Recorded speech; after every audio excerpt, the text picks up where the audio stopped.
Emily Carter was in the middle of making coffee when her phone buzzed. She barely glanced at the screen before answering. It was her father, Mark. "Hey, kiddo."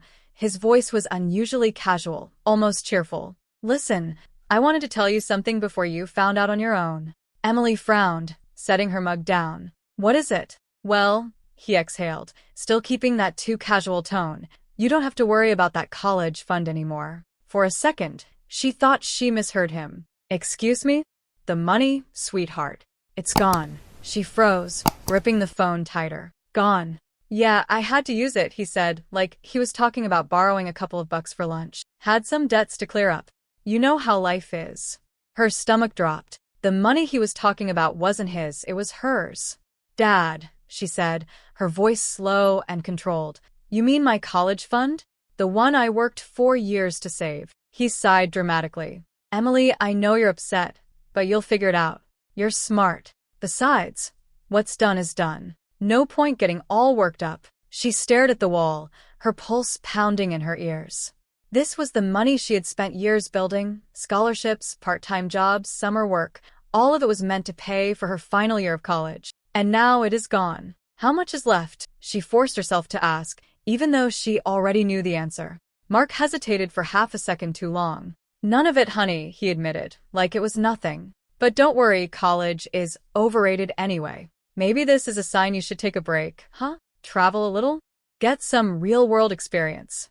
Emily's hands clenched into fists. "You stole my money," she said slowly. "Money I worked for." "Stole?" Mark laughed. "Emily, don't be dramatic.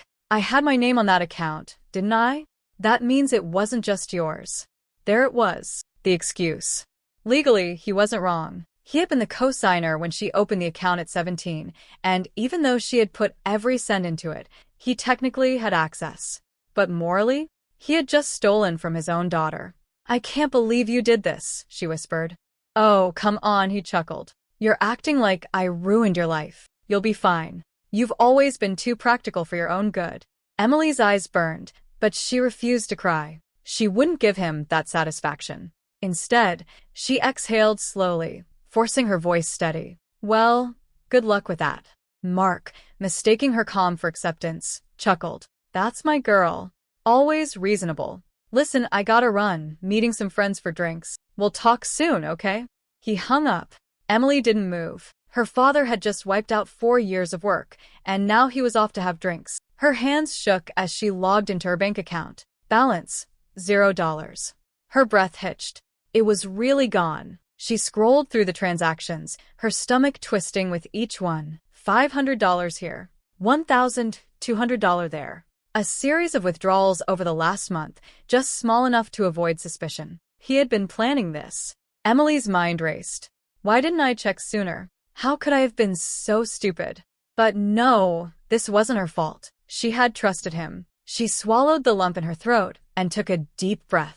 If her father thought she was just going to accept this, he was about to learn how wrong he was. She grabbed her laptop and started making a list. She pulled up bank statements, screenshots of every transaction, and the email notifications from the withdrawals. She went through old messages where her father had acknowledged the money was for her education. She would close every other account he had access to. Her dad had always treated her like his personal safety net. Whenever he got in trouble, he borrowed from her, promising to pay it back later. But later never came. Her father had sabotaged her senior year, but she wasn't about to let him destroy her future. She needed to find emergency scholarships, financial aid, or part-time work. And then, she would make sure Mark Carter regretted every single penny he took. Her phone buzzed again. A text from her father. "Oh, and don't tell your mom or grandma about this. No need to worry them," winking face. Emily laughed out loud. Oh, he was worried now? Too late. She forwarded the text to her grandmother with a single message. "We need to talk." Her grandmother called back immediately. The moment Emily told her what happened, the older woman went silent. Then, in a voice colder than Emily had ever heard, she said, "That man has finally gone too far." An hour later, her grandmother had called a family meeting. Without Mark, her mother, her aunt, and 2 cousins joined the call. Emily laid out the evidence. The transactions, the text messages, the excuses. Her mother covered her mouth, her eyes shining with guilt. He told me you were thinking about taking a break from school, she whispered. That you wanted to move back home. Emily clenched her jaw. Of course he did. Her father was an expert at spinning the truth to fit his needs. Her aunt, a lawyer, leaned forward. He was a co-signer, but that doesn't mean he can't be held accountable. Emily nodded, her resolve hardening. He's been doing this for years, she said. Taking money, making promises, and never facing consequences. Her grandmother, the only person Mark had ever been afraid of, tapped her fingers against the table. We're going to change that. That night, Emily's phone rang. It was her father again. She picked up, but said nothing. Hey, princess, he said, his voice fake casual. We're good, right? You're not mad, are you? Emily smiled to herself. Oh, I'm fine, she said lightly. Actually, I wanted to ask, do you know any good lawyers? Silence. Then, for the first time ever, Mark Carter sounded nervous. Why? Emily leaned back, enjoying this moment. Because you're about to need one. Emily didn't waste time. The moment she hung up with her grandmother, she opened her laptop and began searching for options. She had 3 months until the next semester started, and she refused to let her father's betrayal derail her future. Her first call was to the financial aid office at her university. Hi, I'm calling about emergency funding options, she said, keeping her voice calm and professional. My college fund was, unexpectedly taken, and I need to know if there are any grants, work-study programs, or loan options available. The woman on the other end was sympathetic, but the news wasn't great. Most aid is allocated at the beginning of the year, but I can put you in touch with the emergency grants office. It's not guaranteed, but it's worth applying. Please, Emily said, taking notes. Her next call was to a legal aid office. She wasn't sure yet if she had a case, but she wanted to know her options. Unfortunately, since your father was a co-signer, legally, he had the right to access the funds, the attorney explained. However, if you have written proof that the money was meant exclusively for your education, you may be able to argue financial misrepresentation. It's a long shot, but not impossible. Emily clenched her jaw. So, technically, he didn't break the law? Not in a way that would guarantee legal consequences, the attorney admitted. But that doesn't mean you're out of options.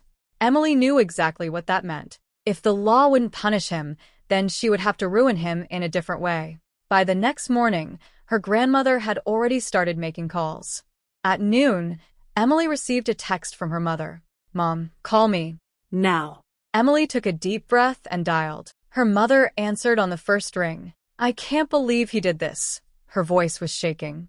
Emily, he told me you were thinking about dropping out. That you didn't want to do another year. Emily closed her eyes. Of course, he had lied. He's been doing this my whole life, hasn't he? She asked, her voice cold and steady. Her mother exhaled, long and slow. Not just to you. To me, to my sister, to anyone who ever trusted him. That's when Emily realized the truth. This wasn't a one-time thing. Her father had never been a victim of bad luck like he always claimed. He had been stealing from the people who loved him for years.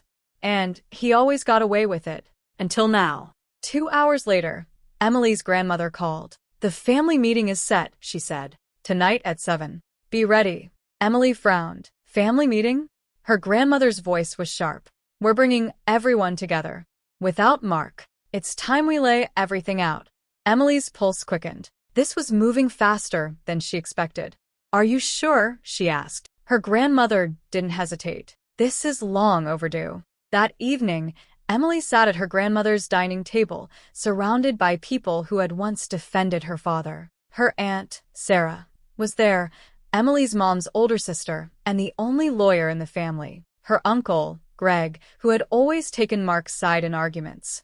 Even some cousins, a few aunts, and her grandmother's oldest friends had joined. Emily had no idea how deep this was about to go. Her grandmother started the meeting. For years, we have let Mark manipulate, lie, and take from this family, she said, voice firm. But what did he do to Emily? That was the final straw. She motioned for Emily to speak. Emily took a deep breath and laid out everything. The withdrawals, the text messages, the excuses, the way he had wiped out her future with a smile. When she finished, the room was silent. Then, her Aunt Sarah, the lawyer, sat forward. I'm not surprised, she said calmly. Emily blinked. You knew. Sarah sighed. I didn't know about your college fund, But your father has borrowed money from me, from my firm, and from almost everyone in this room. He always promises to pay it back. He never does. Murmurs filled the room. Emily's Uncle Greg shifted uncomfortably. I mean, Mark's always been bad with money, but he trailed off. Emily's grandmother raised an eyebrow. Greg, didn't he borrow $5,000 from you last year? Greg went completely still. Then his face changed. His mouth tightened. His eyes flashed. Oh, that son of a... He clenched his fist. He told me he needed it for medical bills. He never paid me back. Emily's mom let out a bitter laugh. Medical bills? He told me he needed money for car repairs. Aunt Sarah scoffed. He told me he needed to pay off credit card debt. The room exploded. One by one, people started realizing they had all been lied to. Mark had stolen from almost everyone. He told me he lost his job and couldn't afford rent. He said he needed help with legal fees. He promised to pay me back in a month. Emily sat there, watching it unfold. This wasn't just about her college fund anymore. Mark Carter had spent years running a one-man scam. And now, everyone finally saw it. Aunt Sarah stood up. I'm done playing nice. We need to hit him where it hurts. Emily nodded. Agreed. Sarah pulled out a folder. Legally, he covered himself by being a co-signer on Emily's account. But she flipped through papers. If we combine our cases, we might be able to go after him for financial fraud. Emily's mom looked up sharply. Fraud. Sarah nodded. If he borrowed money under false pretenses, never paid it back, and did this to multiple people, that's enough to pursue legal action. Emily leaned forward.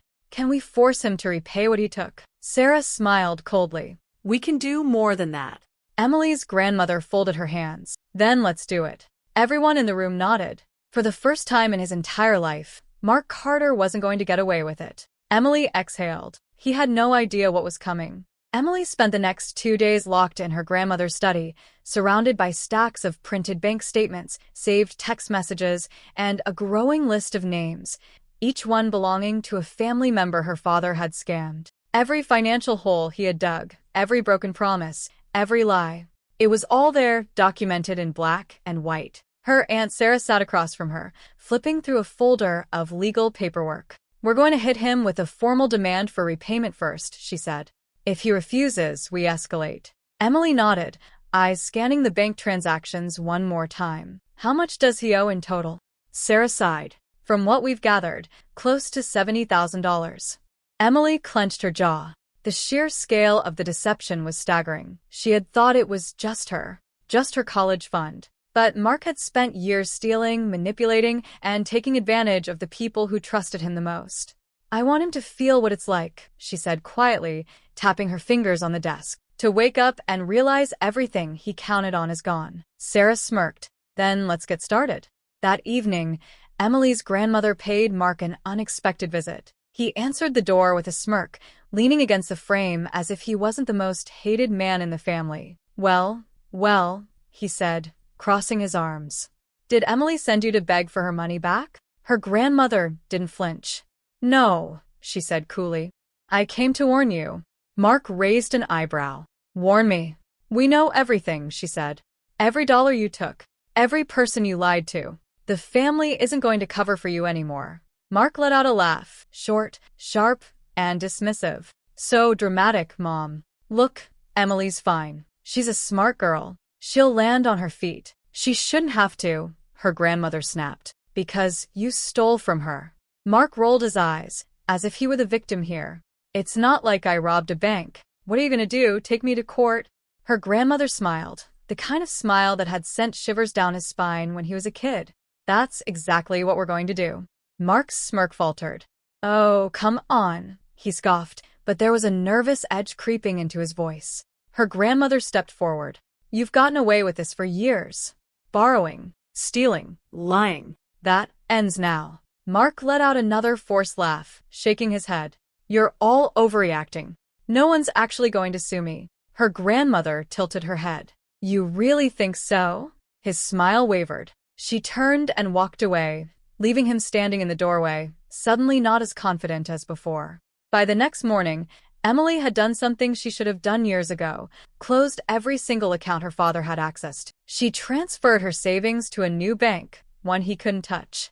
Every remaining string he had to her financial life was cut. But she didn't stop there. She texted her younger cousins, warning them. She told them not to let him co-sign anything, not to lend him money, not to believe his stories. She sent them screenshots of the evidence.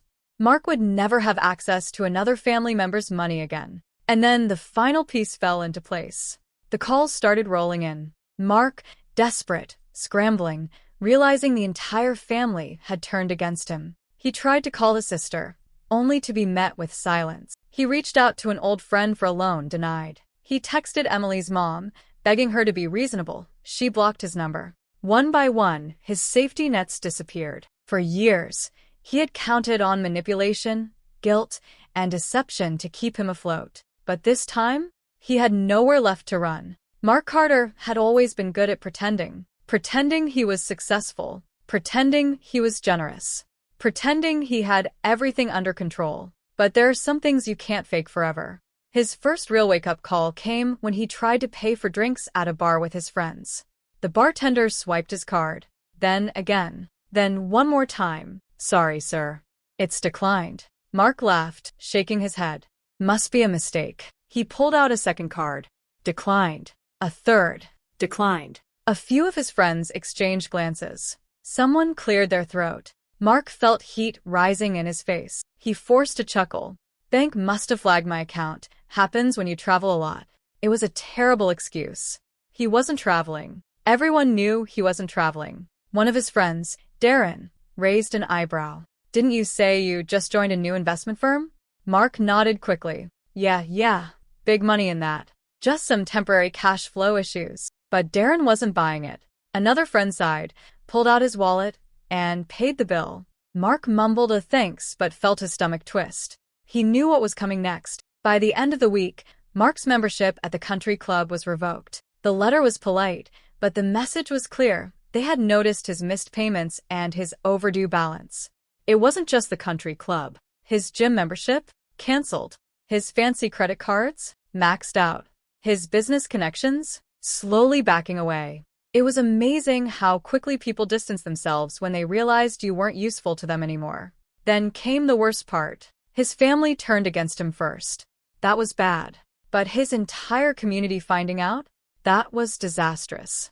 One night, Mark was scrolling through Facebook when he saw a post from one of his nephews. You ever wonder what happens when a man steals from his own daughter?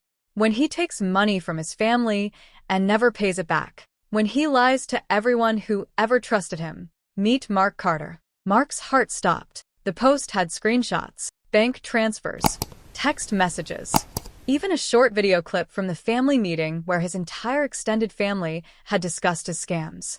And the comments.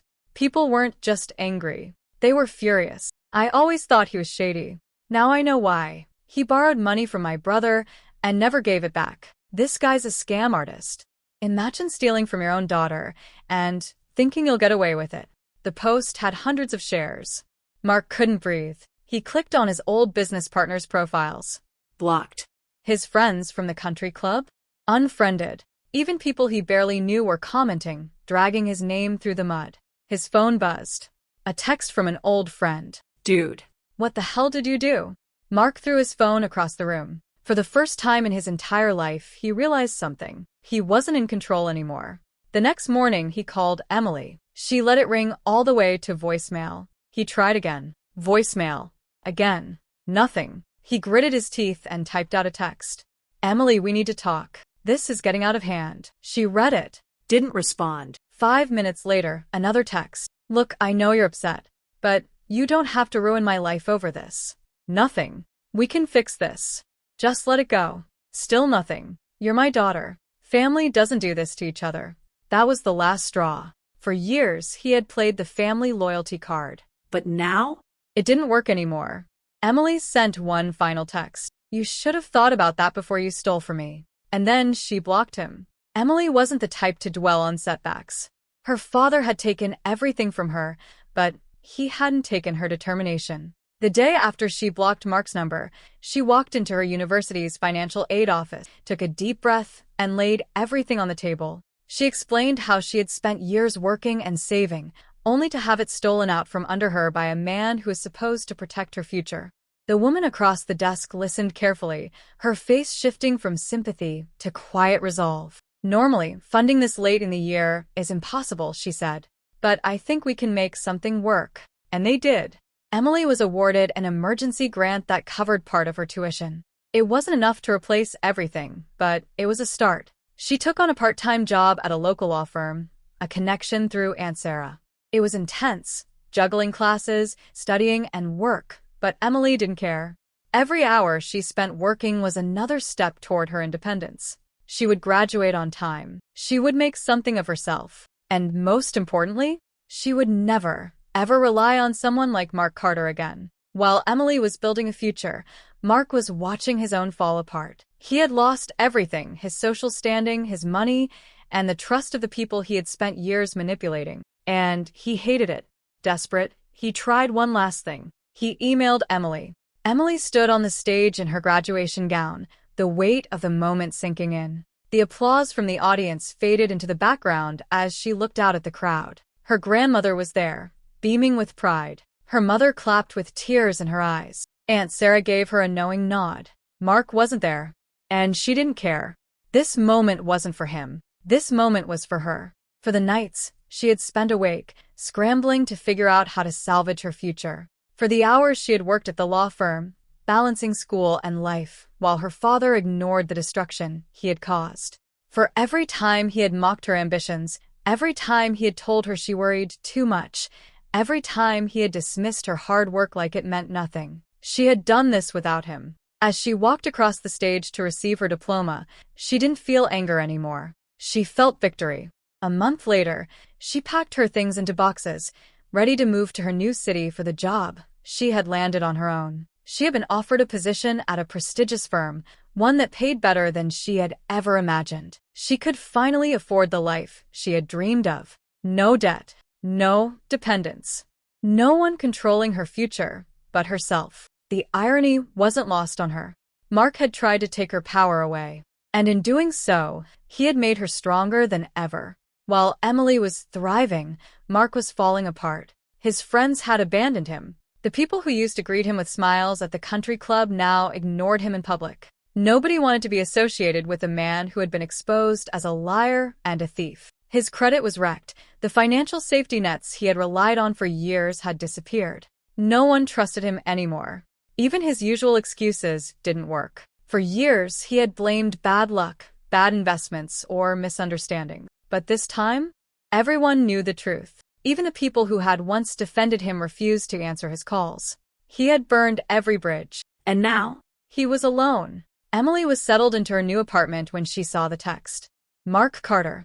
Emily, we need to talk. Please. She stared at the screen. Then, another message. I know I messed up. I just want to fix things. She exhaled slowly. He always did this. He waited until things were truly bad, until he had no other options, and then he came crawling back. But she wasn't his safety net anymore. She didn't respond. A few hours later, another message. I miss you. You're my daughter, Emily. Can't we just start over? She set her phone down. Start over? Like nothing had happened? Like he hadn't stolen from her. Like he hadn't lied. Like he hadn't tried to destroy her future to fix his own mistakes? No. She wasn't that girl anymore. She wasn't someone he could manipulate and guilt into giving him another chance. Emily stood by the window of her new apartment, looking out at the city skyline. A year ago, she had felt trapped. Now, she felt free. She opened her phone, blocked his number, and set it down. Not out of anger, not out of revenge, but because she had won. Mark had spent his entire life taking from others, stealing, manipulating, and expecting people to clean up his messes. And now, he had nothing. Emily, on the other hand, had everything. Because sometimes, the best revenge isn't getting even. It's getting better.